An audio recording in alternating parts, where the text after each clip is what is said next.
अतनी लहराता जा सबके दिखाता जा जोड़ी मोतिया नीतीश जी के हिट होई, जोड़ी मोतिया नीतीश जी के हिट होई। तो भैया मैं मंजीत भैया को बुलाऊं, आप लोग आदेश दीजिए मंजीत भैया को बुलाओ। हमरे मंजीत भैया की आप लोग भारी मत से विजय बनाओ। जरा आप लोग ऐसा बताइए, ऐसा दहाड़िए, ऐसा गरज कीजिए कि पूरे बिहार दिख जाए। मंजीत भैया को जिताओ जरा हो, जिताओ जरा हो। क्या बात है, हमरे मंजीत भैया को जिताओ जरा।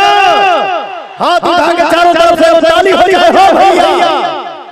क्या बात है।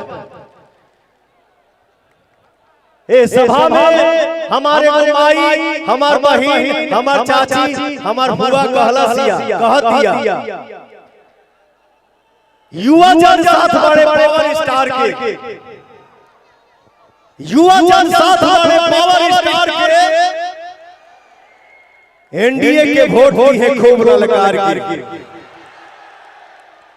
तो इसी में से मंजीत भैया हमारा एक भाई बोल रहा है कि हाई बोला बिहार सुनी पवन के पुकार, बम्पर जीत होई। कि हाई बोला बिहार सुनी पवन के पुकार, बम्पर जीत होई। अपन गांव के चिन्हासी, अपन बिहार के निशानी, अपन माटी के पहचान, जौना भाई के हाथ में माथा गमछा तनी निकालना जाहो, निकालना जाहो। अतनी लहराता जा सबके दिखाता जा जोड़ी मोतिया नीतीश जी के हिट होई, जोड़ी मोतिया नीतीश जी के हिट होई। हाँ जोड़ी मोतिया नीतीश जी के हिट होई। हे भैया अरे जोड़ी मोतिया नीतीश जी के हिट होई। क्या बात है, जय बिहार। और हमारे मंजीत भैया,